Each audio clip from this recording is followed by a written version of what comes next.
Buenas noches, chicos. Vamos a dar inicio al módulo de Derecho Mercantil. Dentro de esta asignatura vamos a revisar varios factores que tienen que ver en base al derecho mercantil y relacionados a la carrera de marketing que ustedes están siguiendo. Como parte introductoria, les puedo dar que el derecho mercantil es un derecho que ha sido preceptuado y ha sido formado en base a dar facilidades a los mercantes desde épocas remotas, desde los barcos mercantes hasta la actualidad.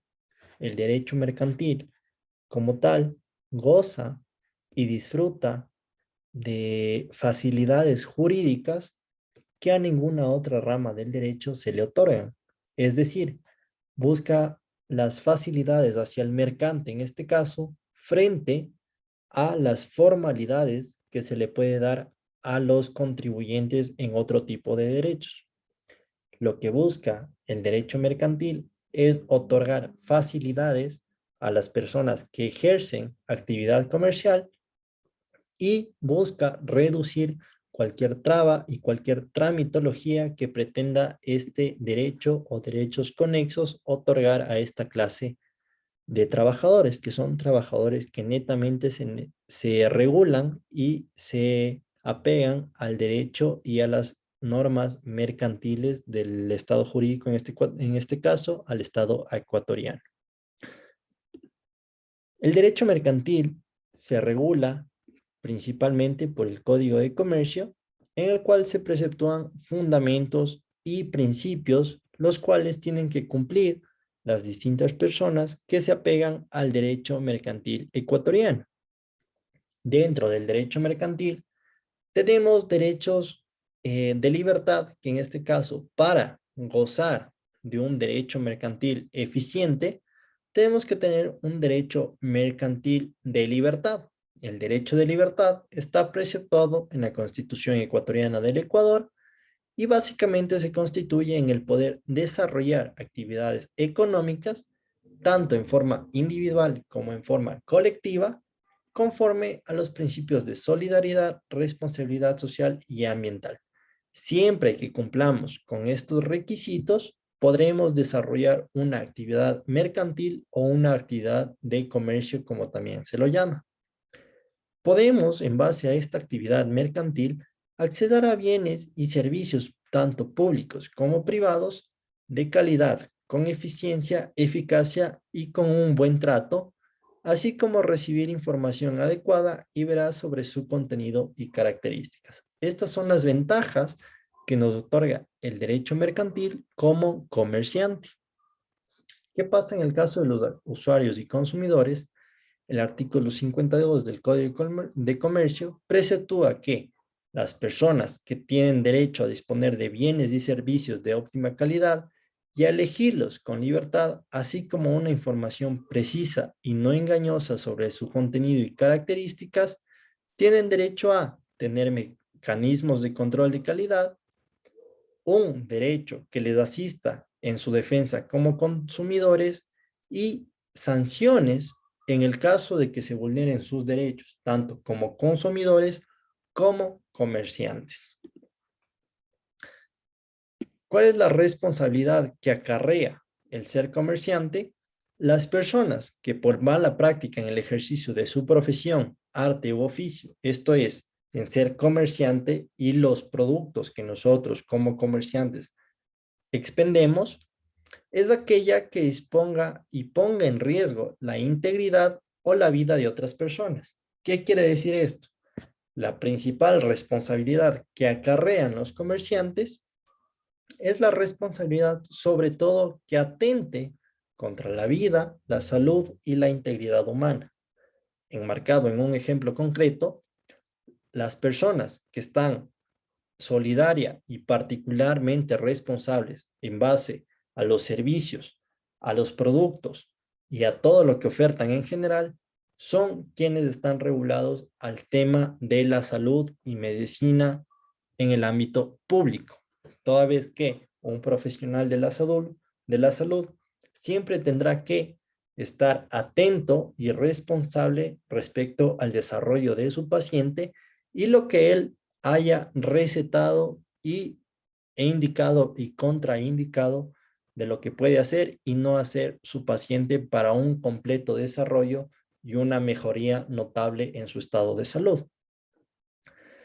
Como hechos históricos, podemos remarcar que el Código de Comercio en este caso, tuvo una vigencia de 113 años antes de ser reformado. Es decir, prácticamente desde el inicio de la República del Ecuador, tuvo vigencia el Código de Comercio en el cual nos regíamos hasta antes de 1960. A partir de 1960, el Código de Comercio sufrió varios cambios y es el mismo Código de Comercio que nos manejamos hasta el día de hoy y es el mismo Código de Comercio que preceptúa y norma todas las actividades comerciales y sobre todo de comerciantes que ejercen quienes se dedican al comercio en el territorio nacional. La última reforma data del año 2019, sin que esto exima y sin que esto preceptúe que no puedan existir nuevas reformas, como seguramente las veremos aplicadas en el presente gobierno. Recordemos que en cada gobierno y en cada cambio de gobierno tenemos nuevas reformas y tenemos nuevas normas que van a regular nuestros distintos códigos, sobre todo el Código de Comercio para, obviamente, los comerciantes. ¿Cuál es la estructura del Código de Comercio? El Código de Comercio tiene disposiciones preliminares, las cuales van del artículo 1 al artículo 6 del Código de Comercio. Tenemos el libro 1 o el primer libro, el cual regula la actividad mercantil y los distintos actos de comercio. Tenemos el libro 2, que son en torno a las personas y los instrumentos que podemos ejercer para que se constituyan como instrumentos de comercio. El libro 3, que preceptúan los distintos títulos, valores y títulos de crédito que sobre todo se constituyen como títulos de respaldo ante una transacción de comercio. El libro 4, que tiene que ver con las obligaciones y contratos mercantiles. El libro 5, que tiene que ver con los contratos mercantiles, que data del artículo 295 al artículo 689. El libro 6, que únicamente habla de los contratos de seguros. El libro 7, que tiene que ver respecto a los contratos de transporte. Y finalmente las disposiciones generales, que son disposiciones transitorias, y las disposiciones finales respecto del Código de Comercio. ¿Qué es este Código de Comercio que nosotros estamos preceptando? El Código de Comercio rige las obligaciones de los comerciantes en sus operaciones mercantiles, actos y contratos de comercio, aunque sean ejecutados por no comerciantes. ¿Qué quiere decir esto? Que pueden realizar actividades que están regidas bajo el Código de Comercio, aún personas que no están calificadas como comerciantes ante el órgano competente. Concepto de derecho mercantil. El derecho mercantil tiene conceptos tanto doctrinarios como conceptos legales. De parte de los conceptos doctrinarios, el doctor Guillermo Cabanelas, en su diccionario, preceptúa que el derecho mercantil son principios doctrinales de legislación y usos que arreglan las relaciones jurídicas particulares que surgen de los actos y contratos de cambios realizados con el ánimo de lucro por personas que del comercio hacen su profesión. Asimismo, el doctor Roberto Mantilla indica que son un conjunto de normas jurídicas que regulan a determinados actos jurídicos calificados por el legislador como mercantiles y que aquellas personas realizan dichos actos. El derecho mercantil, asimismo, es una rama del derecho privado que regula el ejercicio del comercio por los distintos operadores económicos en el mercado. De igualmente, la parte jurídica nos indica que son actividades y normas jurídicas que regulan la actividad comercial y sus actores. Básicamente, el Código de Comercio y en general y el Código de Comercio regulan actividades que básicamente no tienen que ver con necesariamente entes comerciales o personas que ejercen necesariamente la actividad mercantil como tal, sino con personas que ejercen una actividad de comercio sin que necesariamente éstas sean consideradas como comerciantes. El Código de Comercio como tal regula las obligaciones de los comerciantes en sus operaciones mercantiles, actos y contratos de comercio, como ya les indiqué, aunque no sean ejecutadas por comerciantes legal y reglamentariamente calificados como tal. ¿Cuáles son los conceptos jurídicos de comercio? Es que básicamente una persona se obliga a otra con un derecho o con un acto de derecho que constituye que sea legalmente capaz, que consienta en dicho acto y su consentimiento no adolezca de vicio. ¿Qué quiere decir que no adolezca de vicio? Que no sea obligado a realizar dicho acto y que bajo ninguna circunstancia este acto pueda reputarse como un acto ilegítimo o ilegal, que no sea obligado, que no haya sido engañado, ni mucho menos que no haya estado dentro de sus facultades psíquicas y psicológicas y fisiológicas como ser humano.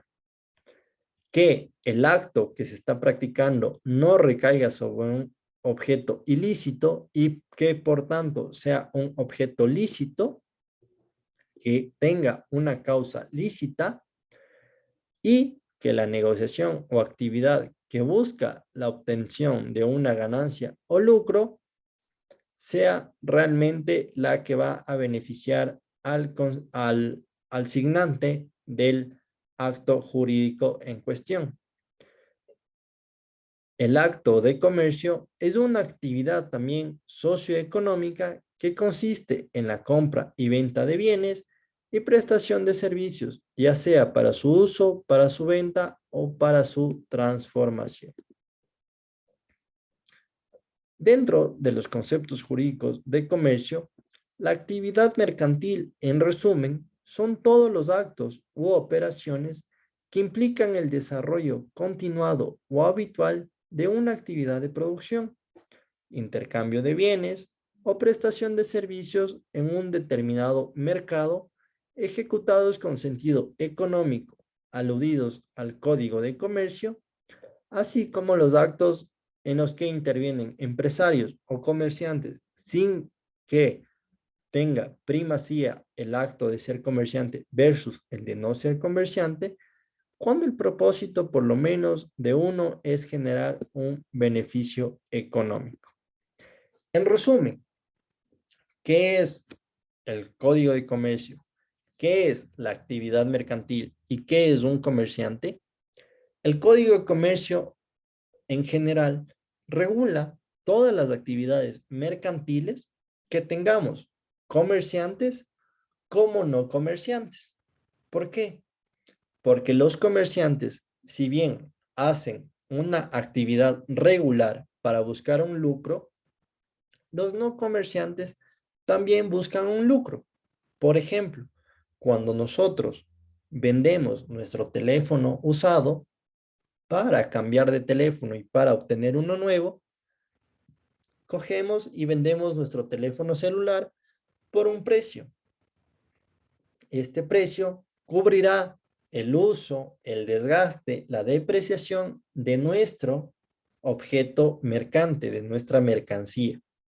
En este caso, la mercancía, por el precio de venta, suplirá todos estos desgastes, uso, tiempo y demás que tenga la mercancía.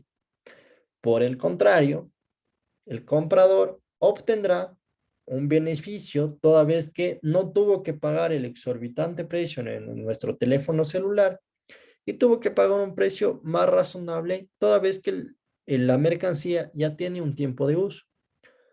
Esta actividad se busca sin un ánimo de comercio. Yo no traigo 10 celulares usados para venderlos y buscarme comprar 5 teléfonos nuevos. Lo que yo busco es deshacerme de mi teléfono usado para comprar uno nuevo. Esto es una actividad mercantil sin que necesariamente busque un ánimo de lucro, porque lo que yo busco es deshacerme del teléfono viejo para que ese dinero me sirva para adquirir un teléfono nuevo. Es decir, el teléfono viejo no me sirve para generar utilidad ni generar un gravamen que me permita aumentar mi patrimonio y sobre el cual yo tenga que pagar impuestos. ¿Por qué? Porque sirve para la compra de un nuevo dispositivo orientado al mismo servicio. En relación al comerciante y los actos de comercio, podemos decir que son comerciantes las personas que hacen del comercio su ocupación habitual, es decir, que se dedican a la compra y venta de mercancías para obtener un beneficio económico por la reventa de estas mercancías. Asimismo, realizan una actividad mercantil las sociedades que han sido calificadas como mercantiles por los órganos competentes. Las sociedades extranjeras que dentro del territorio realizan actos de comercio también son consideradas como sociedades mercantiles y sociedades que realizan actos de comercio. Por el contrario, quienes son no comerciantes y a quienes no se les cataloga como comerciantes es a los agentes económicos que ejercen una profesión liberal y quienes se dedican a actividades intelectuales, literarias, científicas y artísticas. Es decir, que cuando realizo una profesión o una actividad que está ligada a mi profesión, que no esté apegada a una actividad intelectual, una actividad literaria, científica o artística, no me enmarco dentro de lo que se preceptúa como una actividad mercantil. Asimismo, los artesanos no se consideran como una actividad mercantil. ¿Por qué? Porque los artesanos tienen un régimen tributario especial en el cual gozan de exenciones y excepciones tributarias para reducir su impuesto. Entonces, si es que no genera impuesto, si es que pese a realizar obras de arte, a realizar muebles, a realizar cosas materiales que las puedo vender, si es que estas no generan un ingreso al fisco o al Estado por la generación de esta actividad, entonces no van a ser declaradas como actividades mercantiles. Tal es el caso de las actividades artesanales, que si bien pueden trabajar cualquier tipo de materia para transformar esta materia en arte, el arte no se constituye como una actividad mercantil, salvo que estemos hablando de una agencia de arte, en donde el arte es transferido a la agencia y la agencia hace un uso o una suerte de comisionista entre el artista y el comprador final. Una suerte de los patios de autos, donde los autos no le pertenecen al dueño del patio, sino al dueño original y después se transferirá al consumidor final. Asimismo, quienes se retiran definitivamente de la actividad comercial también son considerados como no comerciantes a los ojos del Código de Comercio. ¿Qué pasa si es que yo no soy comerciante calificado? yo soy, por ejemplo, soy abogado, puede ser un arquitecto, un médico. ¿Cuáles son las actividades que se consideran como actos de comercio? Son actos de comercio la compra o permuta de bienes muebles con propósito de venderlos en igual forma. ¿Qué quiere decir esto? Que yo compro un teléfono celular, compro una computadora, compro una cama, un escritorio, etcétera, con el fin de yo pagar, por ejemplo, $1,000 y venderlo en $1,100. ¿Qué busco? Revenderlo. ¿Cuál es mi ánimo de lucro? La diferencia entre lo que yo pagué y entre lo que yo voy a recibir. Este acto es considerado de comercio. ¿Por qué? Por la insinuación y por el ánimo que tiene el comprador original para revenderlo después. La compra o permuta de bienes muebles con distinto uso a arrendarlos y subarrendarlos también se constituye un acto de comercio. ¿Por qué? Porque si yo compro un departamento con el fin de arrendarlo como inversión, se constituye básicamente un acto de comercio. La compra o venta de establecimientos de comercio, la prenda, arrendo, administración y otras, también se considera un acto de comercio. ¿Por qué?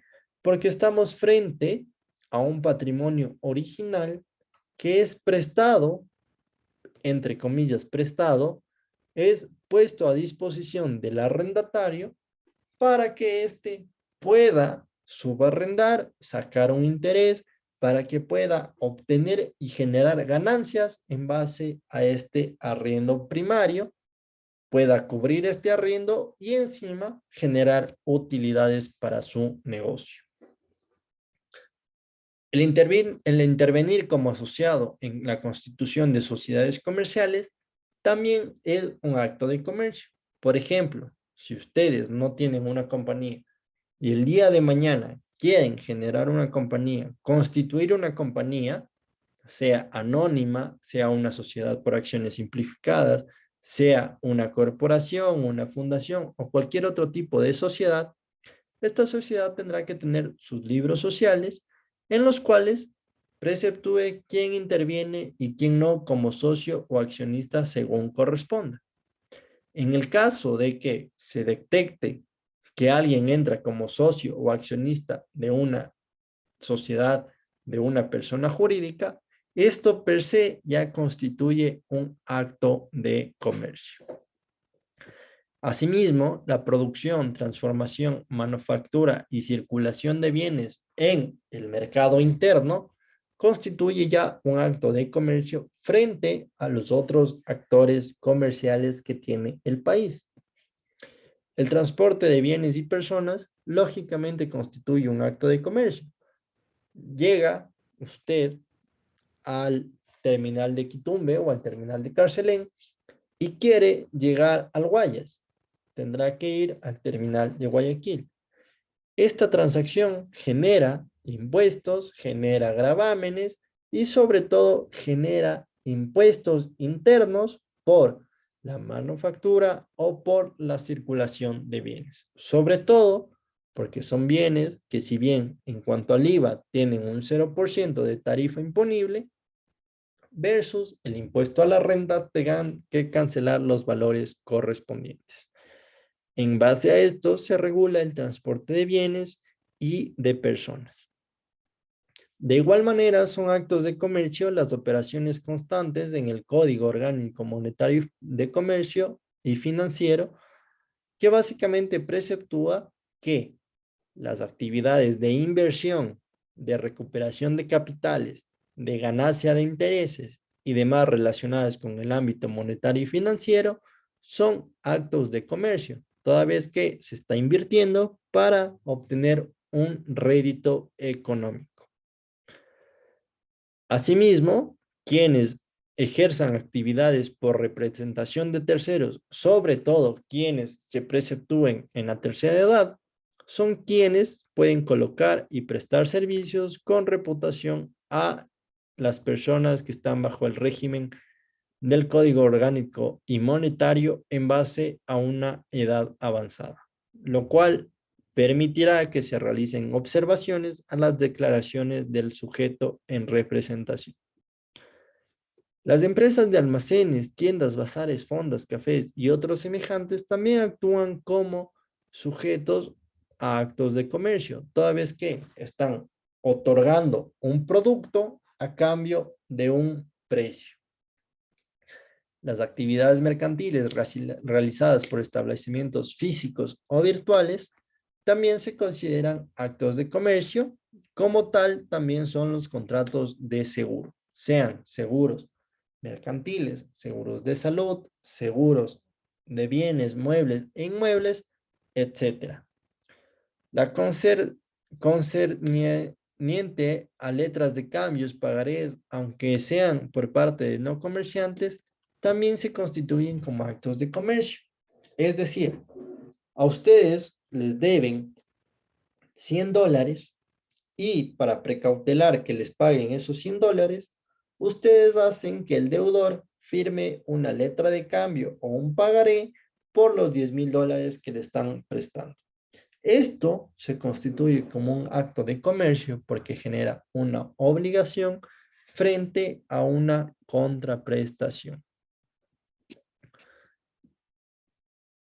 Continuando con los actos de comercio, el depósito de mercaderías, sea en etapa preaduanera o postaduanera, se constituye como un acto de comercio, el cual tendrá que estar regulado en base a los distintos cuerpos normativos y en general al ordenamiento jurídico ecuatoriano.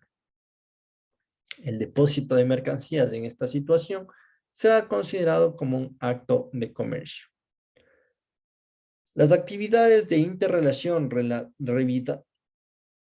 derivadas de contratos de prestación de servicios de transporte, al igual que los servicios netamente de transporte, son considerados como actos de comercio.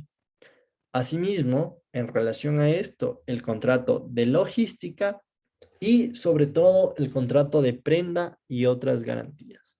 ¿Qué es el contrato de prenda? Que básicamente se otorga una garantía que asegura que yo voy a realizar el pago de todos los tributos que esta actividad comercial me genere. Finalmente, son actos de comercio las operaciones de crédito, es decir, solicitar, por ejemplo, un préstamo, un sobregiro, es una actividad de comercio porque yo estoy recibiendo un beneficio y el tarjetaviente o el cuentaviente está recibiendo un servicio de sobregiro o un servicio de préstamo de dinero. La colaboración empresarial, sin duda, es parte de los actos de comercio y en general todos los actos relacionados con actividades o empresas que efectúan la comercialización de bienes y servicios se consideran como actos de comercio. La matrícula de comercio y el registro mercantil. Al respecto, podemos decir que la matrícula de comercio es la inscripción que se hace en el registro mercantil del cantón correspondiente a la actividad comercial de las personas habilitadas para ejercer el comercio. Es decir, si yo estoy en Quito, tendré que calificarme frente al registro mercantil de Quito y si estoy en Puerto Viejo, frente al registro mercantil de Puerto Viejo. Cabe denotar que no todos los cantones tienen un registro mercantil legalmente habilitado, por lo cual tenemos que revisar la página de registro mercantil, del registro de la propiedad, para saber cuáles son los cantones legalmente habilitados para un registro mercantil en línea. Caso contrario, tendremos que acercarnos al registro mercantil de la circunscripción territorial más cercana a nuestro predio a fin de registrar esta matrícula de comercio o a fin de registrar que este predio nos pertenece en torno a la actividad que se realiza. Deben inscribir los sujetos mercantiles en torno a actos y objetos mercantiles y se instaurará en torno a los respectivos libros de registro mercantil que estén a cargo de esta entidad del Estado. ¿Cuál es la información o actos a inscribirse respecto de los sujetos mercantiles? Tiene que inscribirse la información de identificación o locación del empresario o del comerciante, según sea el caso, debe inscribirse a la inscripción de formación, prórroga o disolución de la sociedad en los casos que aplique, es decir, si tengo una sociedad vigente para 20 años, en el año 20 yo tendré que presentar una escritura de prórroga o bien de disolución de esta sociedad para que pueda seguir operando o, en última ratio, que se dé por cancelada esta compañía. Asimismo, la matrícula de comercio y el registro mercantil es el permiso que se le concede a las sociedades extranjeras para que puedan operar en el país mediante una sucursal legalmente establecida. De igual manera, es la información de identificación de representantes legales, gerentes o administradores de cualquier otra empresa jurídica. Los mandatos generales o especiales también constituyen como un acto de comercio. ¿Cuándo? Cuando la persona que expide el mandato, sea general o especial, le otorga a su abogado mediante escritura pública y la respecta transacción la facultad de actuar en torno al registro mercantil y la matrícula de comercio. Esto estará acompañado de la declaración de existencia de pasivos para asegurar que el nuevo gerente o la nueva persona que asume la compañía no esté inmiscuida en deudas que no le corresponden, sino única y exclusivamente al servicio contable que estuvo a cargo de la compañía. La interdicción de un comerciante es un eximente para la exigibilidad de la matrícula de comercio y el registro mercantil, toda vez que no está en su 100% de capacidades. La declaratoria de insolvencia y quiebra también es una forma de eludir el pago de la matrícula de comercio y el registro mercantil, teniendo en cuenta que si es que se declara con insolvencia o quiebra fraudulenta, tendrá que pagar una pena de multa preceptuada en el Código Orgánico Integral Penal, asimismo como la inhabilitación para contratar con el Estado de acuerdo a normas aplicables en el derecho público.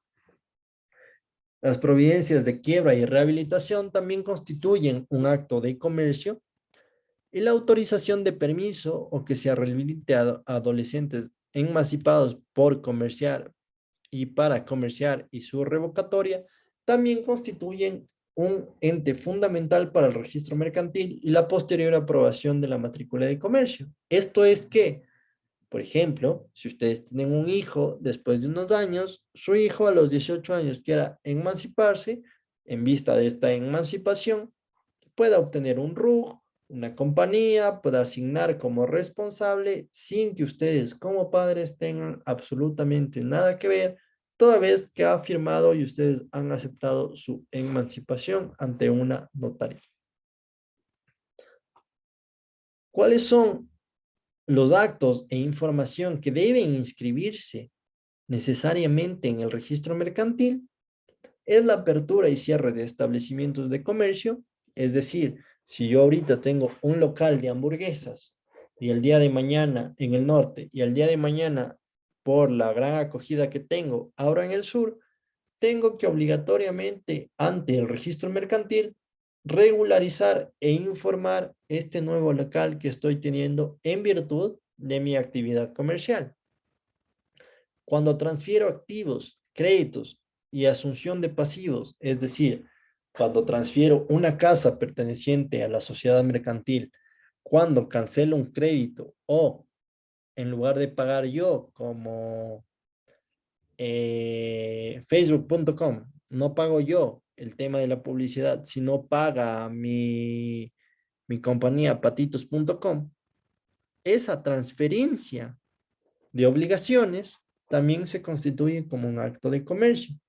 Y obviamente la asunción de pasivos, es decir, si mi empresa Patitos debe 100,000 y en lugar de que pague la empresa Patitos, paga la empresa Zoom.com, la empresa Zoom.com asumirá este registro mercantil, esta actividad de comercio, en vista de que es la compañía y la persona jurídica que ha asumido con los gastos del contribuyente original.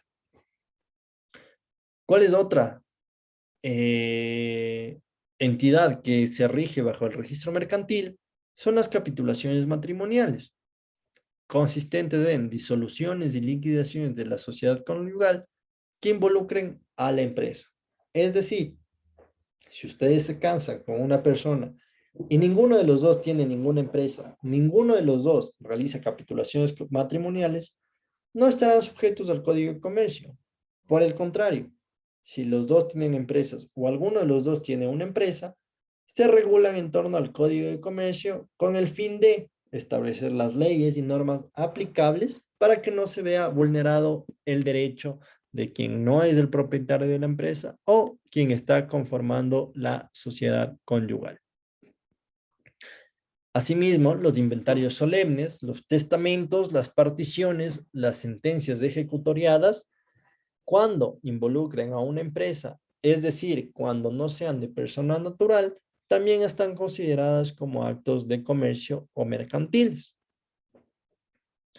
Los documentos que justifican los derechos sobre una empresa que están bajo patria potestad de un menor también se constituyen actos de comercio. Por ejemplo, ustedes otorgan o compran una casa a nombre de su hijo. Su hijo es menor de edad, pero quieren asegurarle el futuro.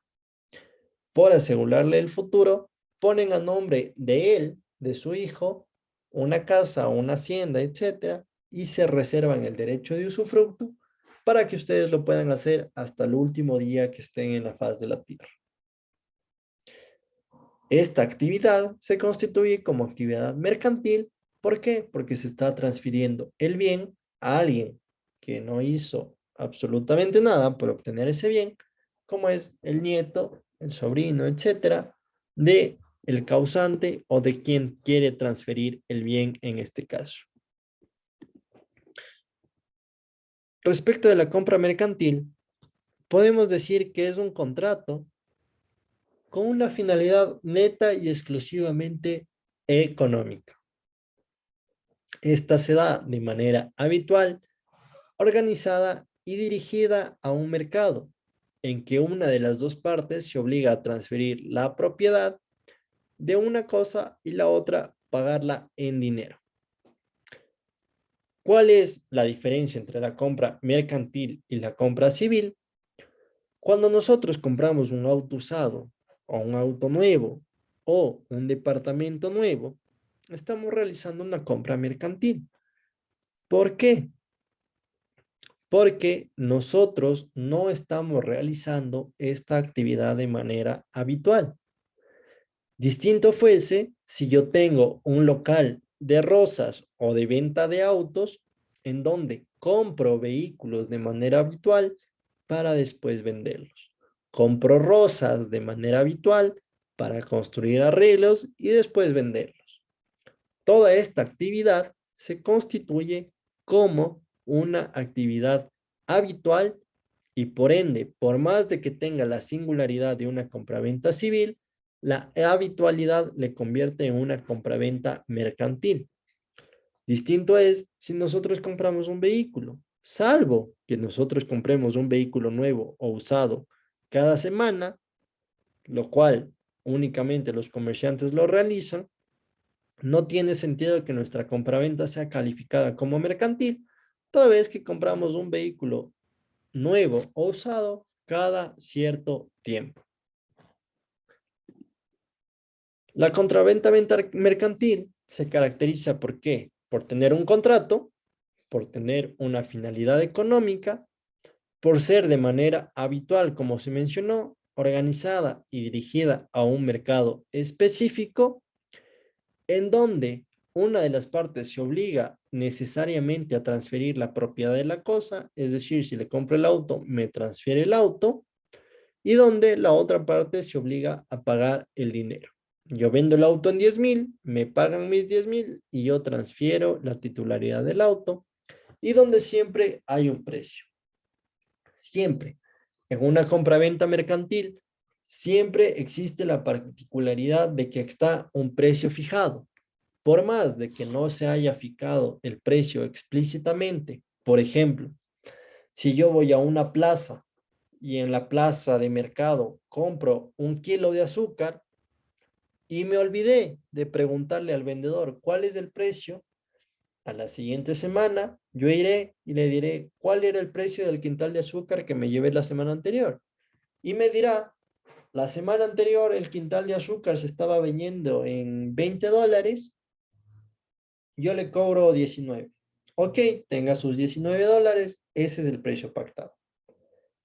¿Qué pasa si es que estaba en los $20 en promedio en toda la plaza y el comerciante le dice al comprador, el quintal de azúcar te vale $100?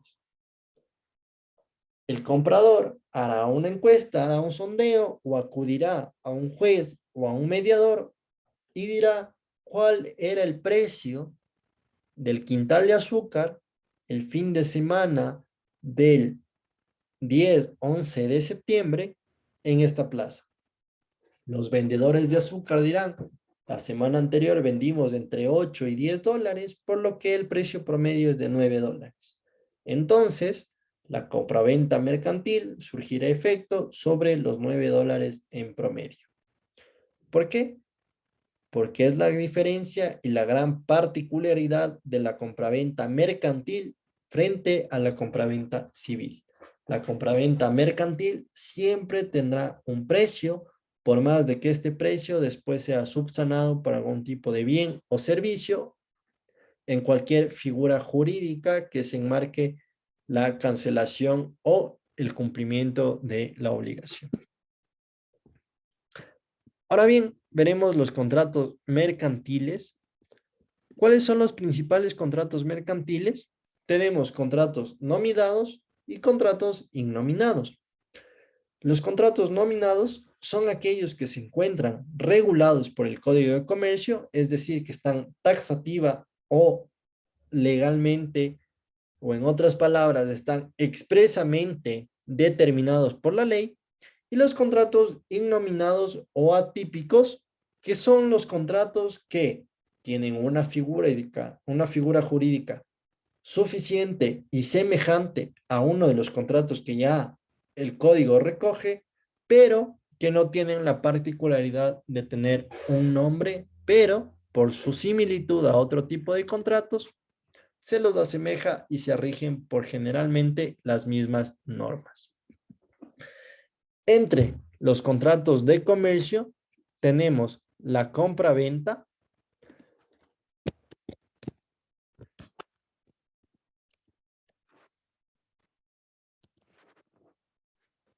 la compra-venta mercantil es un contrato que se realiza con una finalidad económica de manera habitual, organizada y dirigida a un mercado, en donde una de las partes, es decir, el vendedor, se obliga a transferir la propiedad de lo que vende y la otra parte, el comprador, se obliga a pagar el precio por esta cosa. En este caso, el precio se considera precio, es decir, el valor que ha sido vendido o el valor que ha sido estipulado para la venta de esta cosa será catalogada como el precio.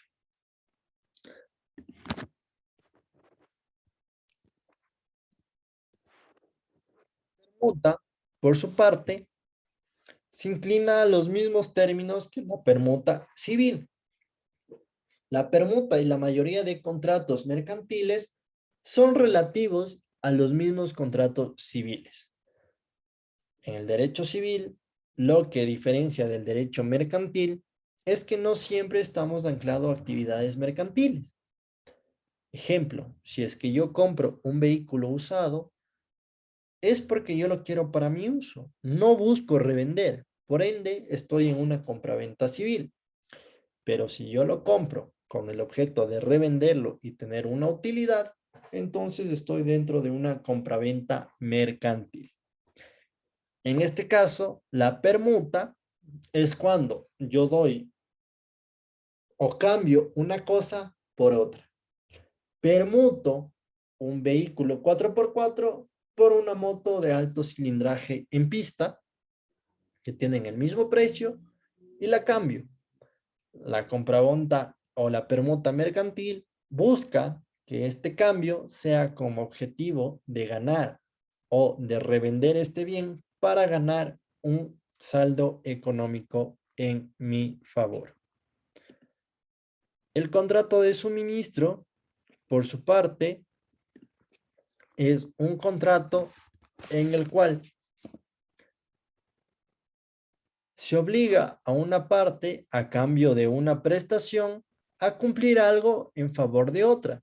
Por ejemplo, yo tengo una empresa jurídica en la cual contrato con Remax para que me provea de locales comerciales en los cuales yo pueda arrendar y pueda ejercer mi actividad comercial.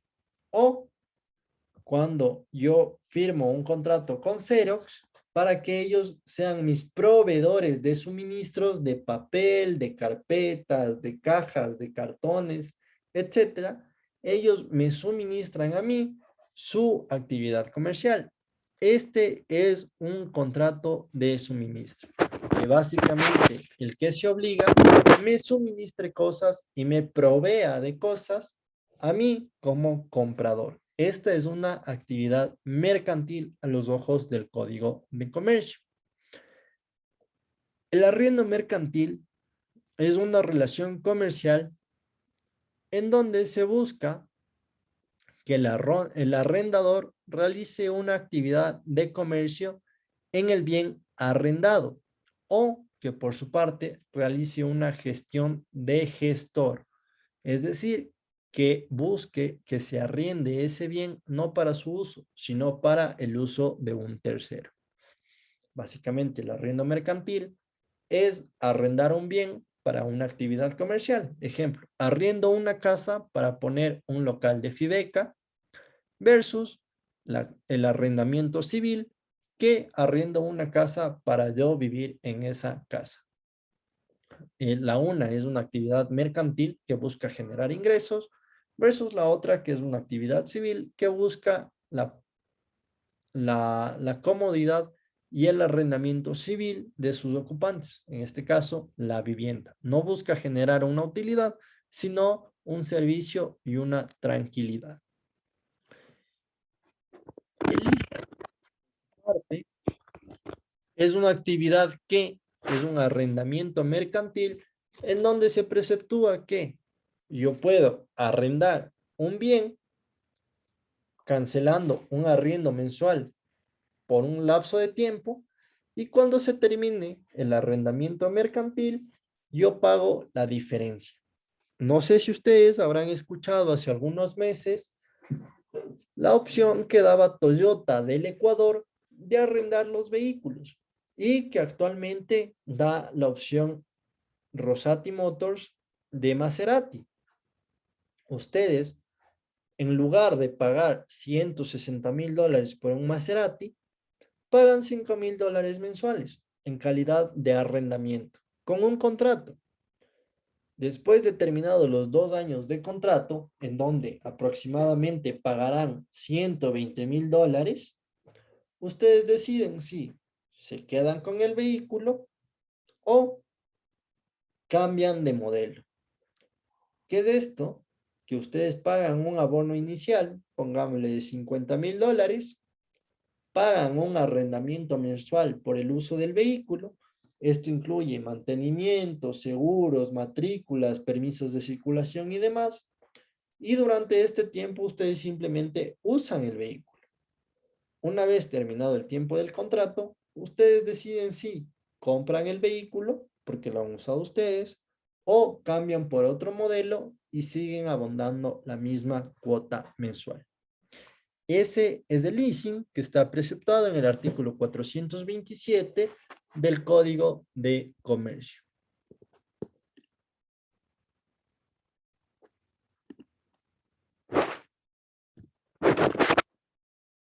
El contrato de comisión es básicamente un mandato en donde ustedes realizan una acción en base a lo que les ha pedido la persona dueña de este derecho o la persona titular del derecho, por ejemplo, el administrar una casa. Hay empresas de administraciones de bienes. Hay personas que se encuentran fuera del país, no pueden administrar sus bienes, le otorgan la comisión a los administradores de bienes, por arrendarles la casa les cobran una comisión, una suerte de corretaje o de un vínculo jurídico únicamente por una cierta actividad. En este caso, el arrendamiento del bien inmueble. ¿Cuál es la agencia o el contrato de agencia? Es el contrato en que un comerciante o denominado también agente realiza actividades que son entre las principales el promover, el explotar y el concluir negocios. Es lo que se llama como agente oficioso en derecho civil. Por ejemplo, ustedes tienen un negocio de venta de pizzas y me encargan a mí un contrato de agencia. Este contrato de agencia buscará que yo actúe como dueño de la pizzería, busque ganancias para la pizzería, busque la mejor utilidad para la pizzería, busque las mejores acciones y estrategias de negocio para la pizzería, como si fuera mía. Este es un contrato de agencia en donde ustedes otorgan la agencia oficiosa los mejores agentes para su empresa para que crezca. Este es el escenario o el fin de un contrato de agencia. Por su parte, el contrato de corretaje es un contrato en el cual las personas se obligan y encargan a otra que en su nombre o en el nombre de un corredor gestionen las actividades de negocio. El corretaje básicamente es el contrato de los corredores de bienes, muebles o inmuebles. Los corredores de bienes raíces firman un contrato de corretaje en donde por darte arrendando una suite, un departamento, una casa, te cobran un valor que generalmente es un mes de alquiler. Ellos buscan que tú alquiles y te buscan el contacto de quien quiere alquilar. Es un ganar-ganar en donde por efectuar este lazo jurídico, ellos cobran su comisión.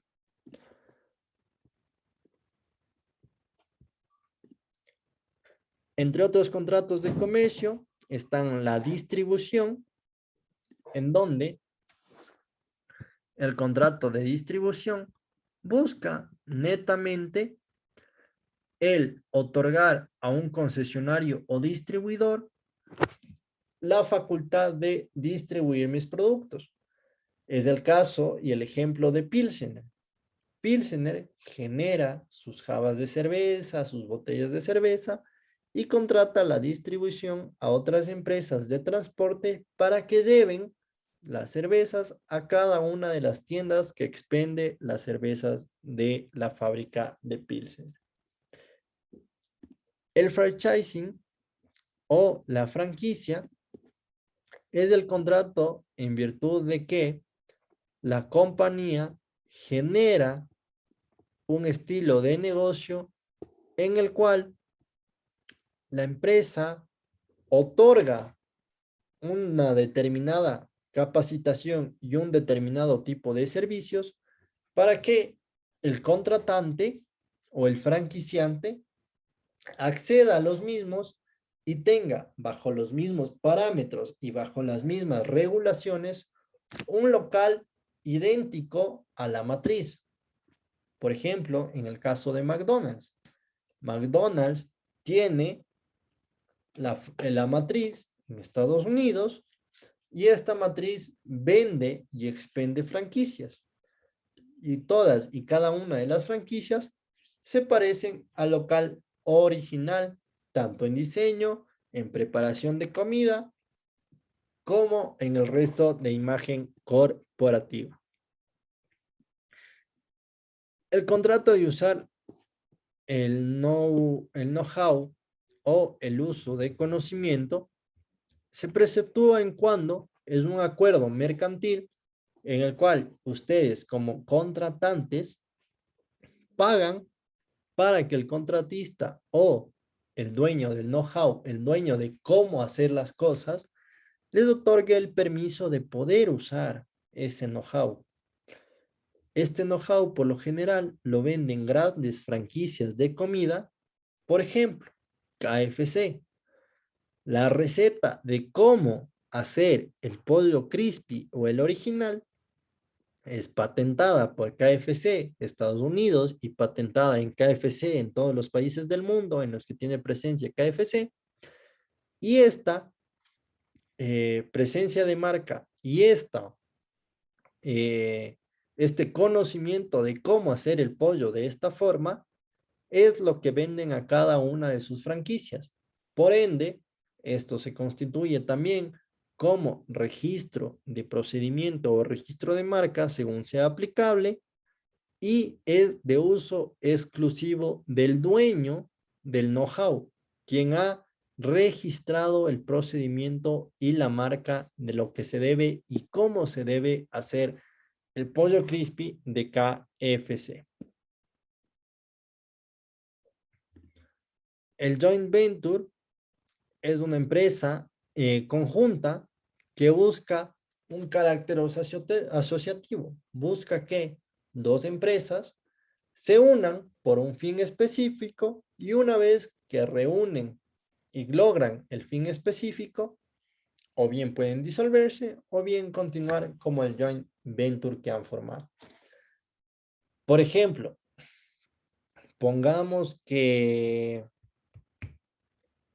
Toyota del Ecuador busca un joint venture con BYD del Ecuador. BYD tiene motores eléctricos versus Toyota tiene motores híbridos. ¿Qué es lo que buscan? Tener un vehículo que sea híbrido por un lado y 100% eléctrico por el otro. Cuando se acabe la batería eléctrica, inicia a funcionar la batería híbrida con combustión. Hacen un joint venture para la creación de este vehículo. Lo hacen después de conseguir el fin del joint venture. Ellos decidirán si siguen con la compañía o si la disuelven. Pero el joint venture busca una alianza conjunta para un fin específico, que en el caso del ejemplo será un vehículo 100% eléctrico, pero que cuando se acabe la batería tenga un respaldo de combustión híbrido. El consorcio mercantil, por su parte, es un contrato mediante el cual dos o más personas se unen para formar un consorcio, como su nombre lo indica, en vista de un proyecto o de un contrato. Por ejemplo, el proyecto de construir el puente sobre el río Guayas de la Unidad Nacional. Se hace un consorcio, o el consorcio del metro, por ejemplo, buscan hacerse un consorcio entre varias empresas, sean públicas o privadas, para la consecución de un fin. Más o menos como el joint venture, pero en este consorcio se forma una nueva sociedad, una nueva empresa, un nuevo RUC, en el cual el consorcio realiza una actividad específica y puede seguir funcionando en virtud de la alianza entre los dos, frente al joint venture que consiguen el fin específico y hasta ahí quedó. El crédito comercial también es una actividad declarada como actividad de comercio, en donde es una obligación a corto plazo en el cual se realiza un crédito en virtud de una garantía comercial, con el objeto de un negocio de empresa o con la ampliación de un negocio. También tenemos, entre otros contratos de comercio, la cuenta corriente mercantil, la prenda, la fianza, el contrato de venta de cartera o factoring, el cual es comprar una factura por adelantado. Por ejemplo, Supermaxi me debe a mí como proveedor $100,000 y Supermaxi me dice te voy a pagar de aquí en 3 meses. Yo necesito pagar mis cuentas, pagar mis deudas y en virtud de esto acudo a una empresa de factoring y le digo, mira, Supermaxi me debe $100,000, pero me va a pagar en 3 meses. Ayúdame. La empresa de factoring me pagará $50,000, $60,000 como adelanto. Yo les pagaré un porcentaje por ese adelanto y una vez que cobre, les pago los 60,000 más del porcentaje. O en su defecto, me compran la factura siempre que sea comercialmente negociable. Si era de 100,000, me comprarán en unos 80, 85,000 y la ganancia de ellos será los 15,000 de diferencia cuando la factura sea exigible y cobrable. Las prendas y la fianza son contratos de comercio que constituyen, como su nombre lo indica, una prenda o fianza sobre una determinada mercadería o transacción. Los contratos de prestación de servicios mercantiles y las operaciones logísticas simple y llanamente tienen que ver con las actividades de comercio que ejercen los distintos actores y comerciantes en el derecho mercantil vigente. Los elementos esenciales de los contratos de comercio son que la persona sea legalmente capaz o el comerciante o quien actúe sea legalmente capaz.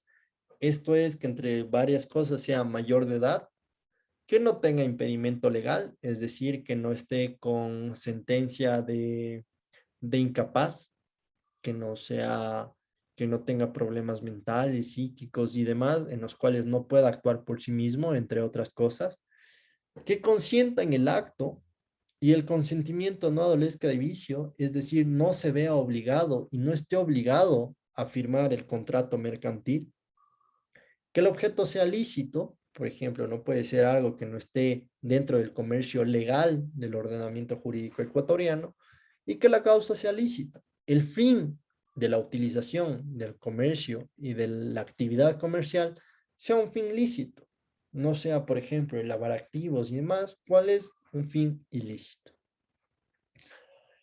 El contrato es el convenio en el cual una parte se obliga con otra a hacer o no hacer una cosa. Los tipos de contratos pueden ser unilaterales,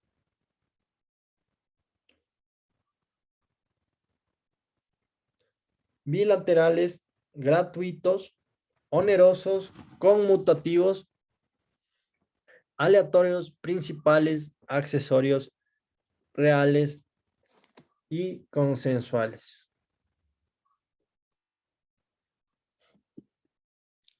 Entre los elementos esenciales tenemos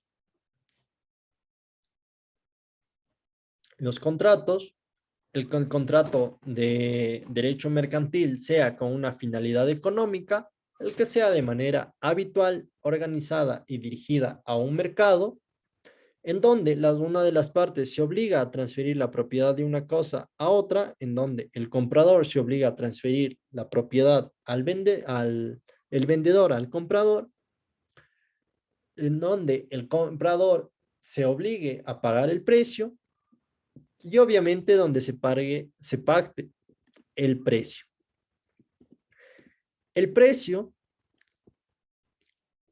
no es otra cosa que el dinero que el comprador va a pagar al vendedor por la cosa que le han vendido. En el caso de la permuta, que es este cambio, por ejemplo, en los patios de autos, donde cambian un auto por otro, esto es una permuta, el precio consiste en la parte de dinero o la parte de la cosa, y si es que la cosa es más que el dinero, por ejemplo, el cambio, se realiza una tasación, se hace un promedio y se dice, mira, tú tienes un carro avaluado en $17,000, te cambio por un carro avaluado en $17,000, en este caso el precio será $17,000, se hace el cambio, la permuta y está. Siempre en una actividad mercantil estará pactado el precio. ¿Cuáles son los derechos y obligaciones del vendedor? Es recibir el precio pactado. Si yo te vendo un auto en $10,000, mi obligación es y mi derecho es que me pagues los $10,000.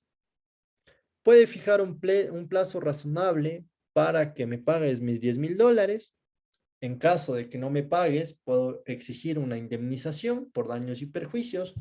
Supongamos que yo tenía que comprar un auto nuevo, no lo pude comprar porque no me pagaste los $10,000, entonces te demando por daños y perjuicios en vista de que no pude pagar esos $10,000.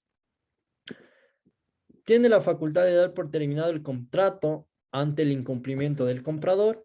Cuando no me pagaste mis $10,000, doy por terminado el contrato unilateralmente, entonces ya no te vendo el auto y hasta ahí quedamos en negociaciones. Mi obligación por mi parte es, si tú ya me pagas los $10,000, te debo entregar el auto, te transfiero la propiedad sin ningún tipo de multa, sin ningún tipo de impedimentos, y será mi responsabilidad el cuidar el auto en las formas y condiciones que tú me compraste hasta yo entregarte. Una vez que te entrego el auto, ya no es mi responsabilidad. Si te chocan en la esquina, no es mi culpa. Yo te entregué el auto en tus manos, tal como estaba pactado y negociado en contrato. El contrato finalmente de permuta mercantil.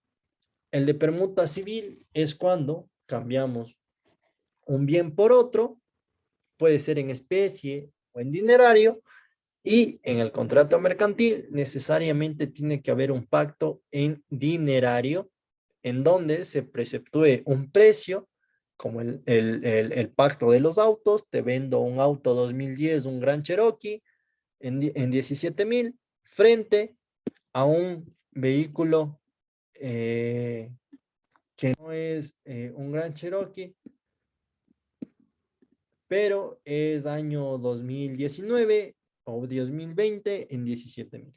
En este caso, se pactará una permuta mercantil por el mismo precio y se realizará el cambio. Finalmente, el contrato de transporte es un contrato en el cual se puede preceptuar el contrato de transporte, tanto terrestre como aéreo o marítimo. En el caso del transporte terrestre, será principalmente el transporte de mercancías. También puede darse el transporte terrestre de pasajeros, el transporte marítimo, tanto de pasajeros como de mercancías. Actualmente en el Ecuador únicamente se da transporte marítimo de mercancías, toda vez que no tenemos un transporte marítimo legalmente habilitado de pasajeros. Pese a que en la región insular de Galápagos tenemos cruceros que tanto llegan como salen de Galápagos y que circunvalan las islas, son contratos de transporte y son transportes marítimos que salen y llegan del mismo puerto, no son puertos internacionales, por lo que no se considera como transporte marítimo de personas, sino transporte interno. Tenemos también el transporte aéreo, el cual es transporte básicamente mediante aeropuertos a través de medios aéreos como son los aviones, avionetas y helicópteros.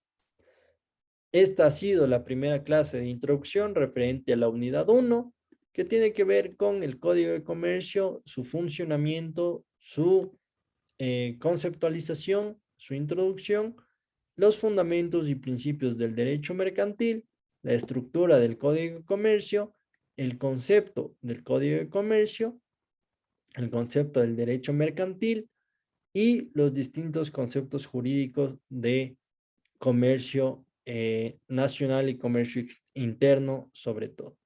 Si tienen alguna pregunta o duda, me la pueden dejar a través de un mensaje de texto o en el campus virtual y será atendida a la brevedad posible.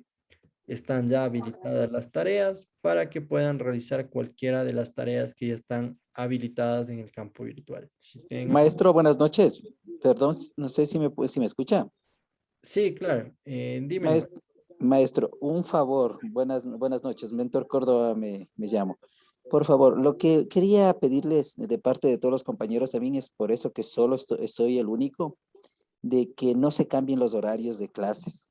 Hoy se cambió a última hora y es por eso que todos estaban planificados para ingresar a las 7 y nos cambiaron a las 8:30. Solo eso nomás, maestro, y muchísimas gracias. Una clase muy, muy interesante porque en verdad yo no tengo nada de saber de derecho, pero una clase muy amena y muy interesante. Solo ese es el pedido, maestro.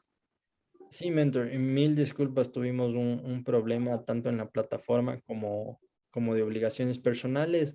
Las siguientes clases quedarán en el mismo horario que ya está dentro del campus virtual para que puedan todos estar. Igualmente, estas clases quedan grabadas, están subidas en el campus virtual para que ustedes puedan reforzar tanto en lecturas y en base a la clase que se está dando y las explicaciones pertinentes.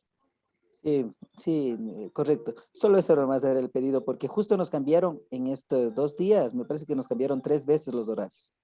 Sí. Estábamos atentos, primero era 7:30, después bajaron a 7 y ahora subieron a 8:30. Entonces solo eso, y es por eso que dése cuenta que soy solo yo. Todos nuestros compañeros tuvieron otras obligaciones, estaban ya enmarcados en los horarios y no pudieron asistir. Mil disculpas, mejor pido por ellos.